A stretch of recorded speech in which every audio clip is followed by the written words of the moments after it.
इस कार्यक्रम के पुण्यार्चक हैं श्री धनेन्द्र जैन, धन्ना सेठ, अभिषेक जैन, हर्षित जैन, समस्त परिवार, Deep Jyoti rubber private limited, manufacturer of rubber pipe, rubber sheet, electrical mat sheet, sector 5, Noida, Uttar Pradesh. Shri Sunil Jain एवं श्रीमती मनीषा जी, अक्षत जैन, मोना जनरेटर्स, निर्माण विहार, दिल्ली। धर्म प्रेमी बंधु, तो यहाँ पर इंद्रध्वज महामंडल विधान चल रहा है और अपन सभी भक्ति की गंगा में अवगाहन कर रहे हैं।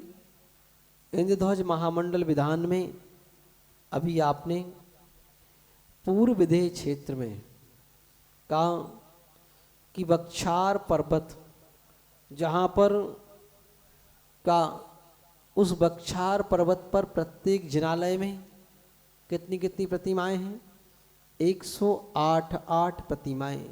देखिए, जितने भी आकृतिम चैत्यालय हैं उन सारे आकृतिम चैत्यालयों में 108 ही प्रतिमाएं होती हैं, कम नहीं होती। क्यों? क्योंकि उनका प्रमाण भी योजनों लंबा होता है। तो जब योजन लंबा प्रमाण होता है तो प्रतिमाएं भी 108 ही प्रत्येक उसमें होती हैं और प्रत्येक प्रतिमा का प्रमाण का 500 धनुष निश्चित किया जाता है। कि ऐसे नहीं कि छोटी छोटी प्रतिमाएं रख दी, नहीं, बहुत बड़ी बड़ी प्रतिमाएं जिसमें चोरों की पूरी टीम भी जाए तो उठा ही ना पाए, है ना, छोटी मोटी नहीं। ऐसे तो का सब प्रतिमाएं 500 धनुष प्रमाण होती हैं और वहाँ पर जो मंगल द्रव्य होती हैं का उन मंगल द्रव्यों की संख्या भी, प्रत्येक मंगल द्रव्य की संख्या 108 होती है। तो इस तरह का वह चैत्यालय का प्रमाण बड़ा विस्तृत हुआ करता है कि जिन प्रतिमाओं को देख करके मन आह्लादित हो जाता है, प्रसन्न हो जाता है और हमेशा से प्रतिमा ऐसी ही बनना चाहिए कि जिसको देख करके मन प्रसन्न हो जाए, चित्त बिल्कुल देखते ही साथ वहाँ चित्त अपना वहीं पर टिक जाए, ऐसी ही प्रतिमा का निर्माण होना चाहिए। तो उससे का हम मंदिर भी आते हैं तो चित्त की प्रसन्नता के लिए आते हैं कि हमारा मन प्रसन्न हो जाए, इसके लिए, क्योंकि संसार भर की हापाधापी में चित्त अस्त व्यस्त हो जाता है। तो यहाँ आकर के और हमारा चित्त बिल्कुल शांत हो जाए, उन प्रतिमाओं को देख करके हमारा मन शांत हो जाए, चित्त बिल्कुल शांत हो जाए, सब हम जहाँ संसार भर की झंझटों को भूल जाएं, उसके लिए ही यहाँ पर आकर के हम भगवान की भक्ति करते हैं। तो इस तरह का हम भगवान की भक्ति विभिन्न प्रकार से करते हैं। तो सबसे पहले भगवान की भक्ति में हम इंद्र बनते हैं। क्या बनते हैं? इंद्र। तो इंद्र क्यों बनते हैं? क्यों भाई? बड़े बड़े इंद्र बैठे हैं मुकुट लगा लगा करके, क्यों बनते इंद्र? तो एक और तो कहते हैं कि नरकाया को सुरपति तर से सुदुर्लभ प्राणी का, इस मनुष्य पर्याय को तो देवता भी तरसते, और फिर हम भगवान की पूजा करते हैं तो देवता बनते हैं, इंद्र बनते हैं, ऐसे ही करते ना। तो यहाँ पर का इंद्र बनने का मतलब कि जहाँ भगवान की भक्ति की जाती है तो भगवान की भक्ति करने में मानव समर्थ नहीं हो सकता है। क्यों नहीं हो सकता है? क्योंकि मानव के शरीर में इतनी ताकत ही नहीं होती है कि वह भगवान की भक्ति करने में समर्थ हो सके, वह थक जाएगा। लेकिन देव ऐसे होते हैं कि 24 घंटे कंटिन्यू बिना रुके वह भक्ति कर सकते हैं।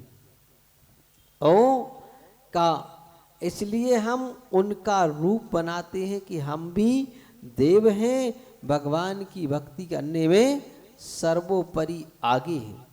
तो हम वहाँ इंद्र का रूप बना करके और भगवान की भक्ति करने के लिए बैठते हैं कि भगवान हम भी आपकी भक्ति करने में सर्वोपरि हैं, आगे हैं। इस बात को दिखलाने के लिए तो हम भगवान की भक्ति में इंद्र आदि का रूप बना करके हम वहाँ पर बैठते हैं। फिर का लेकिन भगवान की भक्ति करने में देव समर्थ होता है, लेकिन भगवान के द्वारा बताए हुए मार्ग पर चलने में का देव कभी समर्थ नहीं होता। क्यों नहीं होता है? क्या कारण है कि भगवान के बताए हुए मार्ग पर चलने में देव समर्थ क्यों नहीं है? वह अपने आप को असमर्थ क्यों कहता है? ओ असमर्थता का कारण एक ही है कि देवों का कुछ नियोग होता है, ओ उस नियोग को वह टाल नहीं सकता है। जैसे सबसे पहला नियोग होता है कि देव कभी अपनी देवांगना को छोड़ नहीं सकता है, ऐसा नियोग रहता वहां का कि वह देव और देवांगनाएं कभी एक दूसरे से पृथक नहीं होती। ओ उसका नाम ही है देवांगना। क्या है? देवांगना। देव के अंग से जो हमेशा संलग्न रहे, ओ इसलिए वह कभी उससे पृथक नहीं हो सकती है, इसलिए वह देव भगवान के बताए हुए मार्ग पर नहीं चल सकता। दूसरी बात क्या है कि देवों के नियोग रहता है कि इतने समय बाद आहार होना है। कितने समय बाद होना है? अगर 1 सागर की आयु वाला देव है तो कितने समय बाद आहार होना है? 1000 वर्ष बाद। कितने वर्ष बाद? 1000 वर्ष। 1 सागर की आयु प्रमाण में 1000। और जिस समय उसका वह समय आएगा आहार करने का, उस समय का वह लाख उपाय करे तो भी वह रुक नहीं सकता है। वह उसका आहार नियम से हो जाएगा, भोजन होकर के ही रहेगा। तो इसलिए जब उसका भोजन होगा तो फिर ना वहाँ समय देखा जाएगा और ना ही ये देखा जाएगा कि हमारी इच्छा है। अरे वह तो नियोग है और वैसा होना ही है, तो इसलिए उसको कोई टाल नहीं सकता है। तो ये उनका इस तरह का नियोग होता है। तो हमारा तो इसलिए देव भगवान के बताए हुए मार्ग पर चल नहीं सकते। देव श्रद्धावान तो होते हैं, श्रद्धा में कोई कमी नहीं है, जिनेंद्र भगवान के प्रति अटूट आस्था है, लेकिन देव आचरणवान नहीं हो सकते। आचरण से मतलब क्या? आचरण का मतलब यह है कि देव कभी दुराचार नहीं करते। क्या नहीं करते? दुराचार केवल मानव करता है, देव कभी नहीं करते। लेकिन उनका जो सदाचार रूप आचरण है वह हुए बगैर रुक नहीं सकता है। हो लेकिन मानव एक ऐसा प्राणी है कि उसकी जब इच्छा हो तब चाहे भोजन करे और ना हो तो ना करे, उसको रोक सकता है। क्यों? क्योंकि मानव के अंदर वो सामर्थ्य है कि वह अपने आप पर नियंत्रण लगा सकता है। मानव को भोजन करने की इच्छा हो और जरूरी नहीं है कि वह भोजन करे। जैसे उपवास करते हैं तो क्या उपवास के दिन भूख नहीं लगती? क्या लगती है।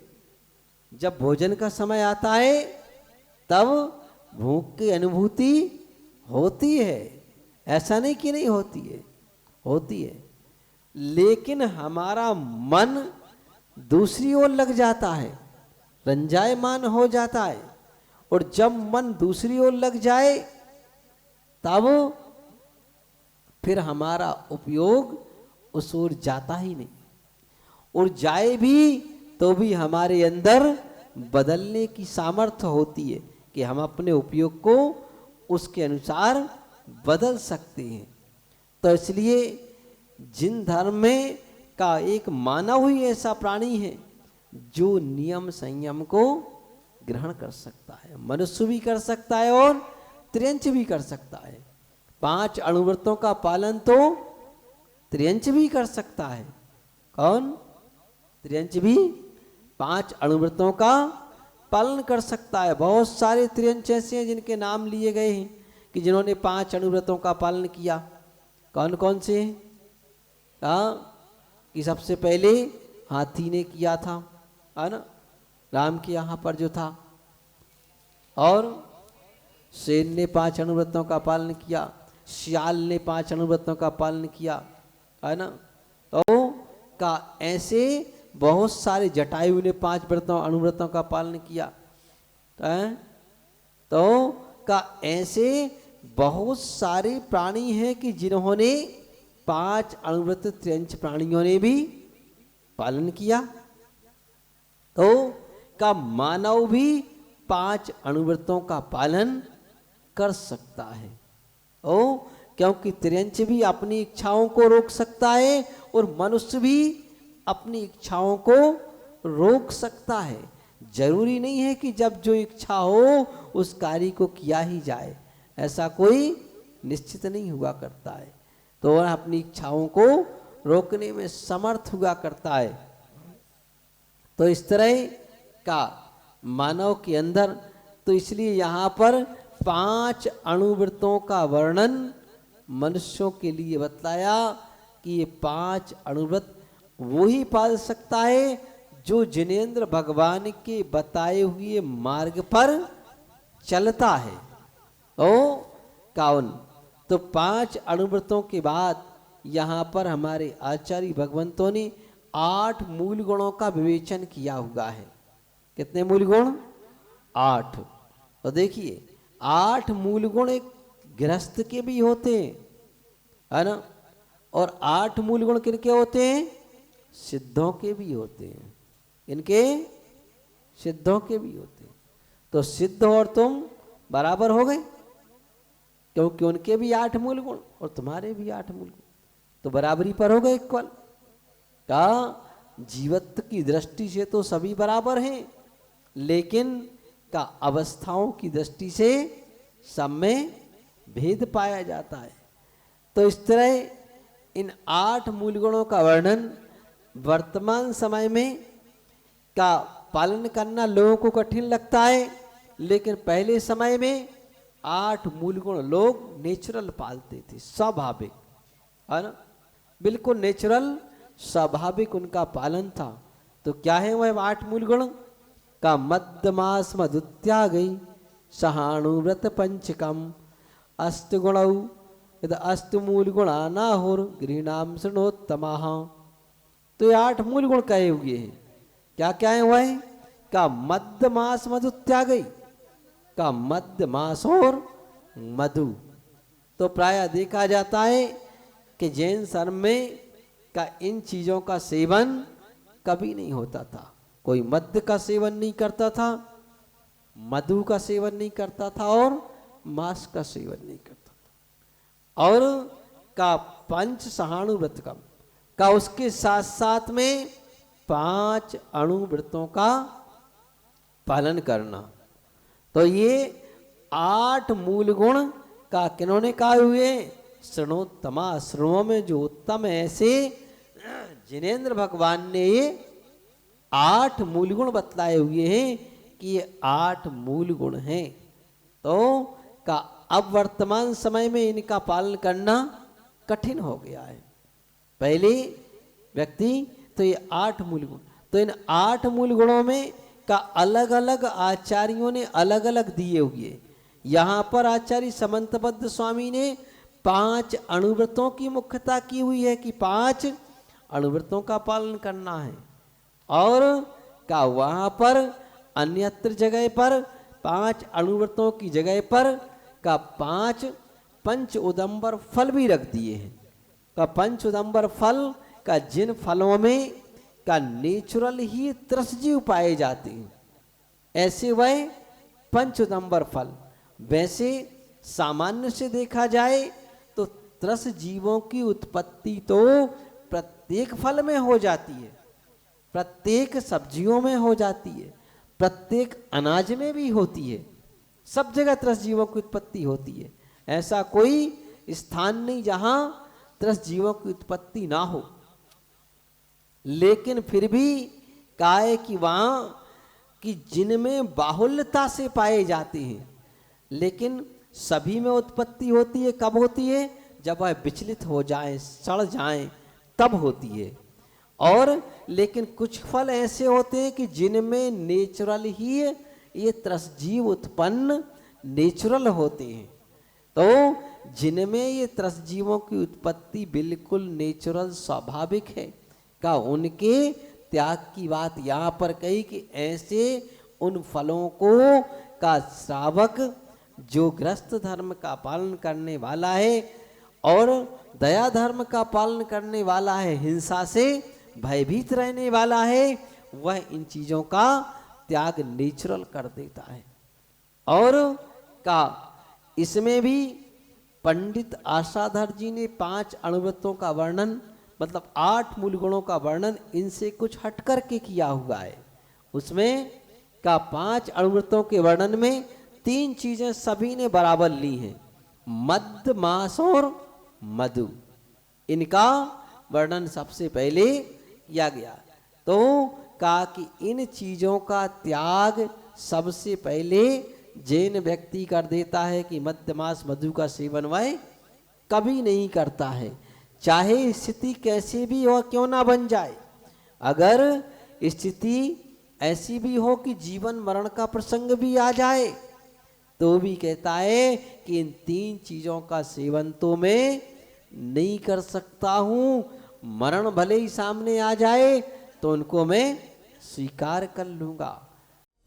इस कार्यक्रम के पुण्यार्चक थे श्री धनेंद्र जैन धन्ना सेठ, अभिषेक जैन, हर्षित जैन समस्त परिवार, Deep Jyoti rubber private limited, manufacturer of rubber pipe, rubber sheet, electrical mat sheet, sector 5, Noida, Uttar Pradesh, Shri Sunil Jain एवं श्रीमती मनीषा जी, अक्षत जैन मोना जनरेटर्स, निर्माण विहार, दिल्ली।